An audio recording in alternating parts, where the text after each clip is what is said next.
Parmi elles, 128 ont été condamnés à des peines de prison à vie aggravées et 23 à des peines de prison à vie, notamment pour tentative de renversement de l'ordre constitutionnel, assassinat et tentative d'assassinat, a précisé l'agence privée DHA. 33 personnes ont été relaxées et 27 ont écopé de peines de prison allant jusqu'à 20 ans. D'après l'agence, les dossiers de 13 accusés, dont le prédicateur Fethullah Gülen accusé par Ankara d'être le cerveau du putsch manqué contre le président turc Recep Tayyip Erdogan, ont été dissociés. En tout, 224 personnes, dont une vingtaine d'anciens généraux, étaient jugées au cours de ce procès, l'un des principaux portant sur ce putsch manqué de juillet 2016.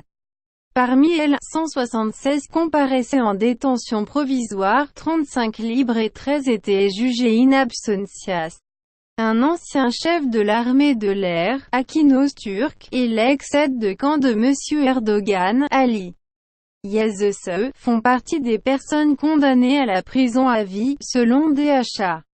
Le ministre de la Justice, Abdülhamit Gül, s'est félicité de ces condamnations, saluant « l'exemplarité » de la justice turque. L'audience s'est tenue dans la prison de Sincan, où une immense salle a été construite spécialement pour accueillir les procès géants liés au putsch manqué. Une centaine de personnes étaient réunies dans une ambiance tendue devant le bâtiment sous haute surveillance, pendant que le juge énonçait les peines des accusés à l'intérieur du tribunal. Les policiers à l'extérieur s'efforçaient de contenir la foule, alors que des bagarres éclataient. Un agent a tiré plusieurs coups de feu en l'air pour tenter de ramener le calme. Lors de l'ouverture du procès en mai 2017, des familles de victimes du putsch s'étaient rassemblées devant le tribunal, exigeant le rétablissement de la peine de mort, abolie dans le cadre de la candidature turque à l'Union européenne. Si le président Erdogan a assuré à plusieurs reprises qu'il était disposé à la rétablir, aucune mesure en ce sens n'a encore été prise.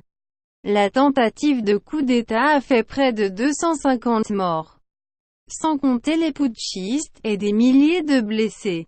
Ankara impute cette tentative de renverser le président Erdogan à son ancien allié, le prédicateur Fethullah Gülen, installé aux États-Unis depuis une vingtaine d'années. L'intéressé, dont Ankara n'a de cesse de demander l'extradition, dément tout rôle dans le putsch manqué.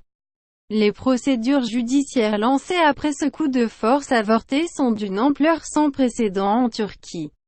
Plus de 55 000 personnes ont été arrêtées lors de purges engagées après le 15 juillet. À ce jour et sans compter les condamnations de jeudi, 3239 personnes ont été condamnées à l'issue de 261 procès liés au putsch, et 28 procès sont encore en cours, selon des chiffres du ministère de la Justice.